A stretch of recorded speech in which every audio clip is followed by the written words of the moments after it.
Kita lanjut di hadis yang ke-17. Bab anna la ilaha illallah sababun li takfir dzunub. Pembahasan bahwasanya la ilaha illallah adalah merupakan sebab dihapuskannya dosa-dosa. Al-hadits as-sabi'a 'ashara, hadis yang ke-17, an Abi Hurairah radhiyallahu ta'ala anhu. Beliau ini namanya adalah Abdurrahman ibn Sakhr ad-Dawsi.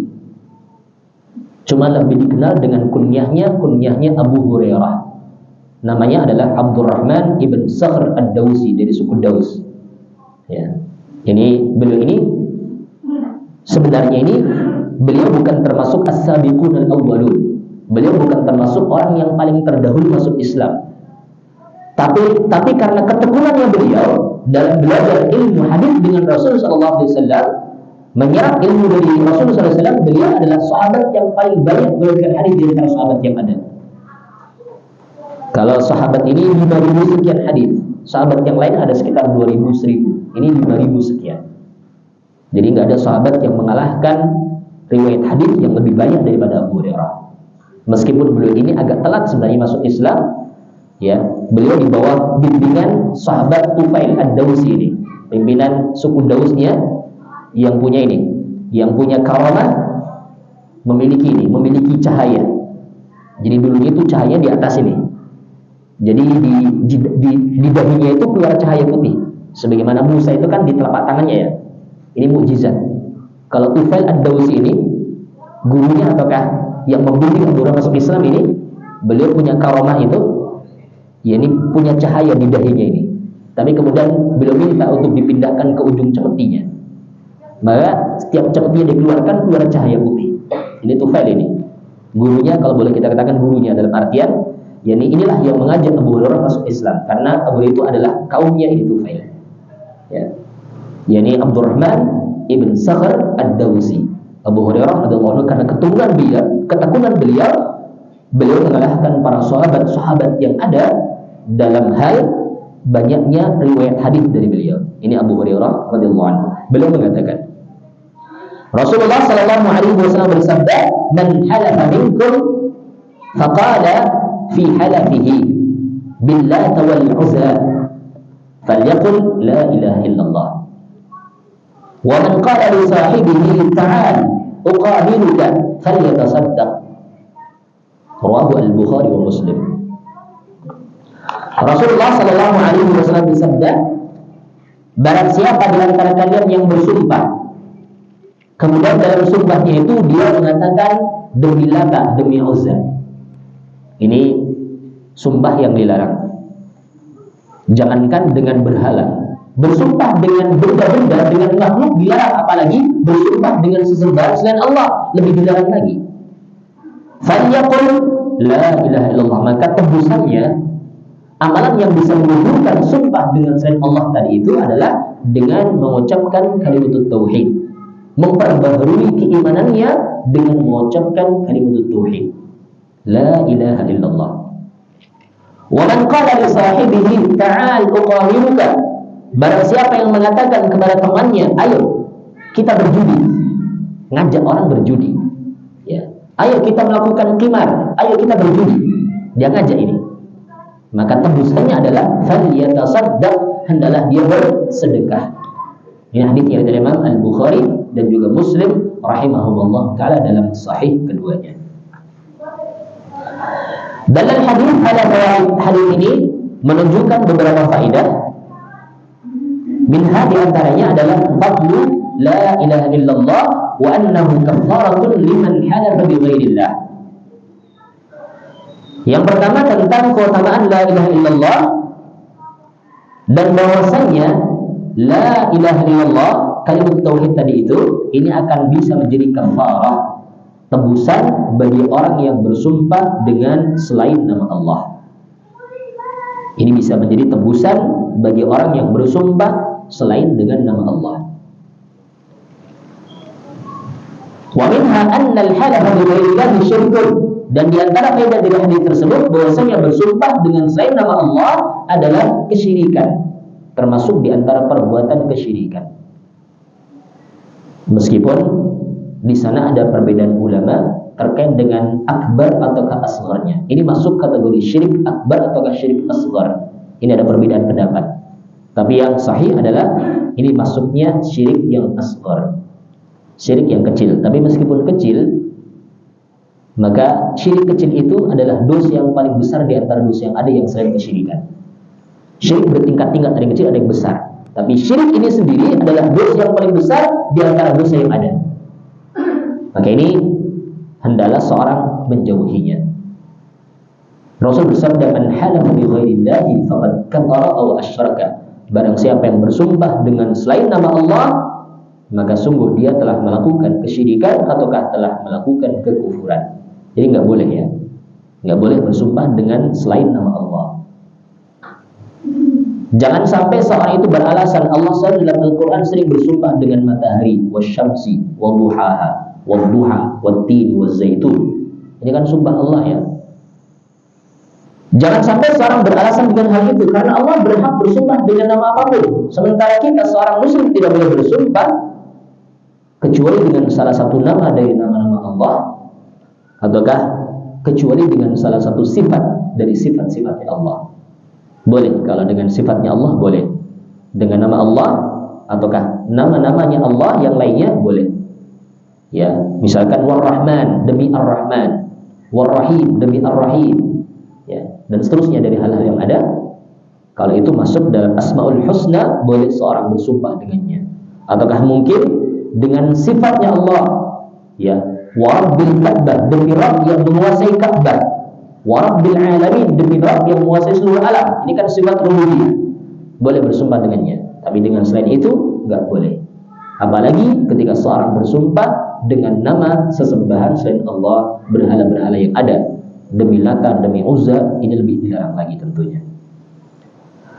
Kemudian apa tebusannya ketika seorang terlanjur ataukah mungkin tanpa sengaja, tanpa sadar dia mengucapkan ucapan tadi, ucapan-ucapan yang terkandung unsur kesyirikan, sumpah dengan selain nama Allah atau yang semisal dengannya. Tebusannya adalah dengan memperbaharui keimanannya dengan mengucapkan kalimat tauhid la ilaha illallah. Ini tebusannya. Walin hadar di antara faedah dari hadis tersebut, tahrimul qimar, haramnya qimar, haramnya perjudian. Wa huwa istilah al-fuqaha, dan menurut istilah ahli fikih, qimar itu adalah muamalatun maliyatun yadkhulu fiha al-mar'u ma'a taraddudihi fiha baina ay yaghrama aw yaghnam. Qimar itu ataukah perjudian itu definisinya adalah muamalah harta, muamalah maliyah, muamalah harta. Jadi seorang yang mempertaruhkan hartanya dalam keadaan seorang masuk dalam pertaruhan tersebut dalam keadaan ragu apakah dia akan untung atau akan rugi. Ini namanya judi. Ya. Pertaruhan harta dalam keadaan seorang yang masuk dalam pertaruhan itu di antara keraguan untung ataukah rugi. Ya. Kalau berdagang kan jelas, seorang modal sekian nanti dijual sekian untung, ini halal. Wa ahallallahu al-bai'a, Allah mengharamkan jual beli, bukan termasuk bentuk perjudian. Ya. Tapi ini pertaruhan harta, ketika seorang mempertaruhkan itu dalam keadaan antara untung dan rugi, ini namanya judi, ini masuk dalam kategori judi. Bukan perdagangan, bukan perdagangan kan kita beli sesuatu dengan modal sekian dijual sekian, ada gambaran untung sekian persen. Ini kan jual beli namanya, ini boleh. Tapi ini bukan jual beli, bukan pertaruhan harta. Ayo, sekarang yang lagi main bola antara apa dengan apa ya? Saya pasang 100.000 ya. Kan dia nggak bisa memastikan apakah nanti yang menang jagonya ataukah bukan, kan ini namanya judi seperti ini. Ya, baik itu judi bola, judi apa yang semisal dengannya, pertaruhan harta. Dan yang semisal dengannya juga yang perlu kita perhatikan ini terkait dengan acara-acara yang ada. Terkadang membeli kupon, beli kupon ini ya, kupon harga katakan 10.000. dalam keadaan dia nggak tahu nanti untung atau rugi. Ini sama, masuk dalam kategori perjudian. Kalau dulu zaman saya kecil itu ada SDSB. Ada yang ingat nggak ini? Sumbangan dana sosial berhadiah ya, SDSB ya. Ternyata itu semuanya adalah pertaruhan judi. Kan cuma beli kartu saja, kupon saja ya. Sekian ribu, sekian, dulu masih sekian ratus perak gitu ya. Ternyata itu judi. Ternyata juga akhirnya sama pemerintah pun di apa namanya? Ditutup. Maksudnya dilarang karena itu termasuk dalam kategori perjudian. Ya. Maka ini nggak boleh. Ya. Tapi ketika seorang itu tidak mempertaruhkan hartanya, dia secara otomatis dapat kupon, kemudian dia dapat undian, nggak ada masalah. Misalkan beli di supermarket biasanya kan seorang belanja 100.000 dapat 2 kupon. Dia isi kupon, masukkan ke dalam kotak undian. Kemudian namanya keluar, nggak ada masalah, karena dia bukan beli kupon, dia belanja keperluannya, kemudian dapat kupon, dia isi kuponnya, masukkan ke kotak undian, nggak ada masalah. Ini bukan perjudian. Tapi kalau sengaja beli kupon, masukkan kotak undian sana, ya, maka ini judi, karena dia masuk dalam pertaruhan harta. Ini kan orang tadi nggak rugi ya, karena dia memang nggak beli kupon, karena dia sudah belanja. Cuman ini ada sebagai daya tarik supermarket tertentu, kemudian dia kasih door prize, kan seperti itu ya. Ini nggak ada masalah, ya, bukan termasuk perjudian. Tapi yang dimaksud tadi pertaruhan harta. Seorang memasukinya dalam keadaan ragu, bisa jadi untung, bisa jadi rugi. Maka ini disebut dengan qimar.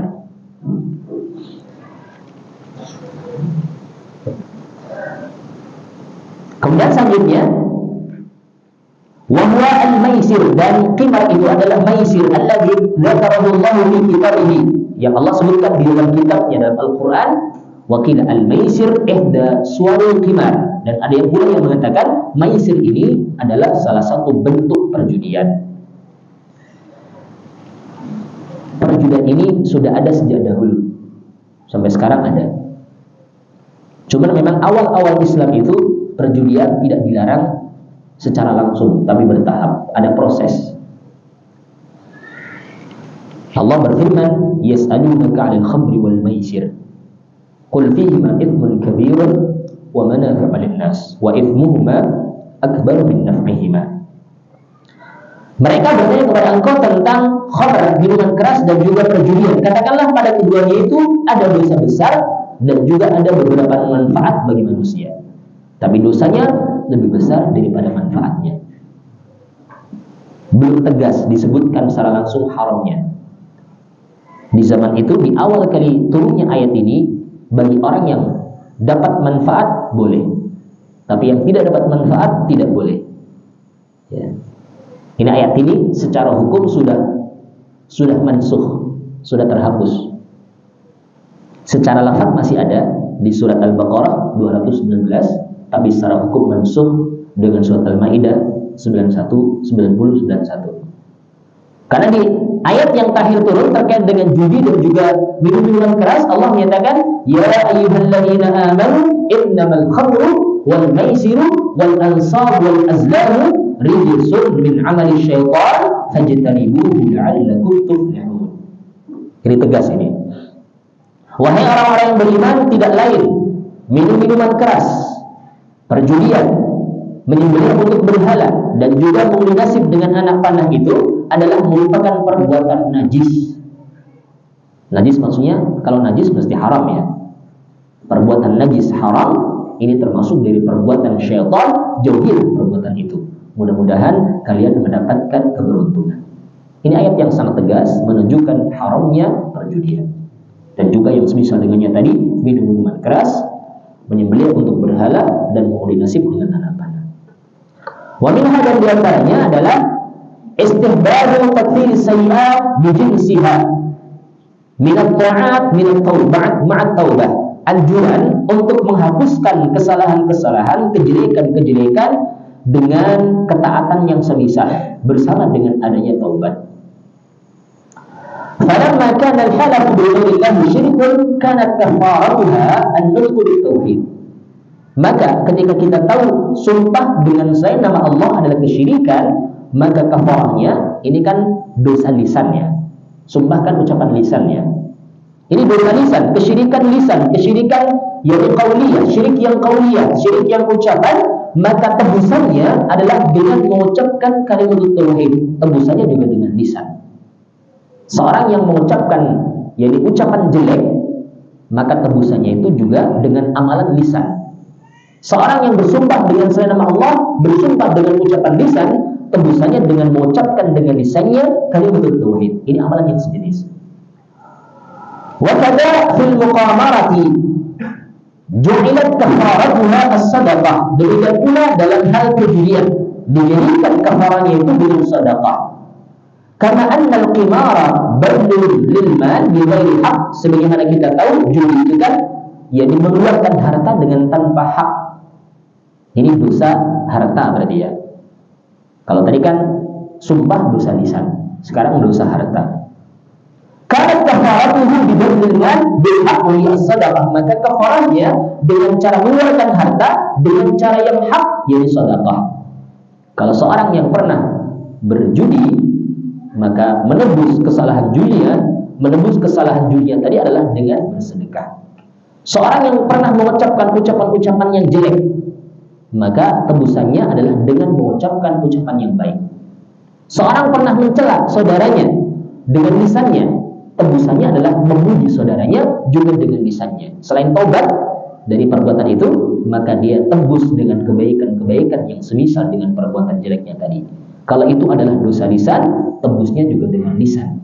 Kalau dosa anggota badan, tebusnya juga dengan anggota badan. Kalau dosa harta, tebusnya juga dengan harta. Mungkin dulu pernah menggunakan harta dalam perkara yang tidak benar, maka sekarang taubatnya dan juga menebusnya dengan menggunakan harta kita dalam hal-hal yang benar, dalam hal-hal yang baik.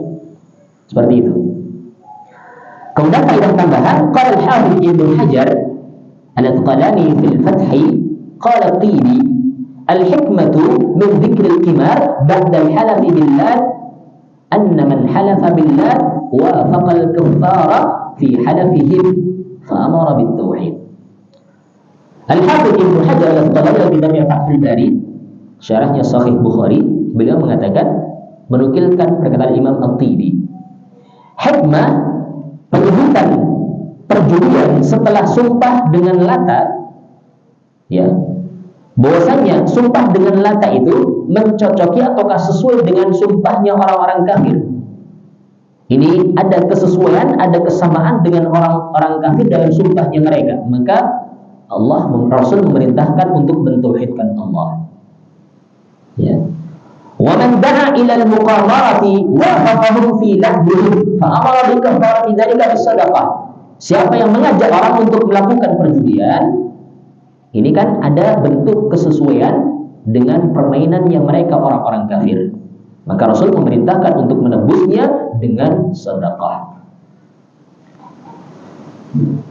Dan beliau juga mengatakan wa fil hadits anna man da'a ila al-lahbi fa kafaratuhu ay yatasaddaqa. Dalam hadis ini juga terdapat pelajaran bahwa siapa yang mengajak orang kepada perbuatan yang sia-sia, maka kafarahnya adalah dia bersedekah. Ya, ketika dia mengajak orang untuk berjudi, mengajak orang untuk mengeluarkan hartanya dalam hal yang sia-sia, kafarahnya adalah dengan cara bersedekah. Wa yata'akkadu dzalika fi haqqi man la'iba bi tariqil awla. Maka lebih utama lagi, kalau yang mengajak saja ini dilarang dan tebus dengan sedekah, maka orang yang telah melakukan yakni permainan judi tadi sendiri, maka ketika itu juga dia lebih utama lagi untuk bersedekah, menebusnya dengan cara sedekah. Ngajak saja, ngajak orang ini sudah enggak boleh, apalagi melakukan. Kalau ngajak orang itu juga tebusannya adalah untuk bersedekah, maka orang yang melakukan judi itu sendiri, permainan judi tadi itu sendiri, maka lebih utama lagi tebusannya adalah dengan sedekah. Ini selesai, alhamdulillah, 2 hadis. Insyaallah hadis yang lainnya kita lanjutkan di pertemuan yang lain. Kita cukupkan dengan qaulul majelis. Subhanakallahumma bihamdika asyhadu an la ilaha illa anta astaghfiruka wa atubu ilaik. Assalamualaikum warahmatullahi wabarakatuh. Waalaikumsalam.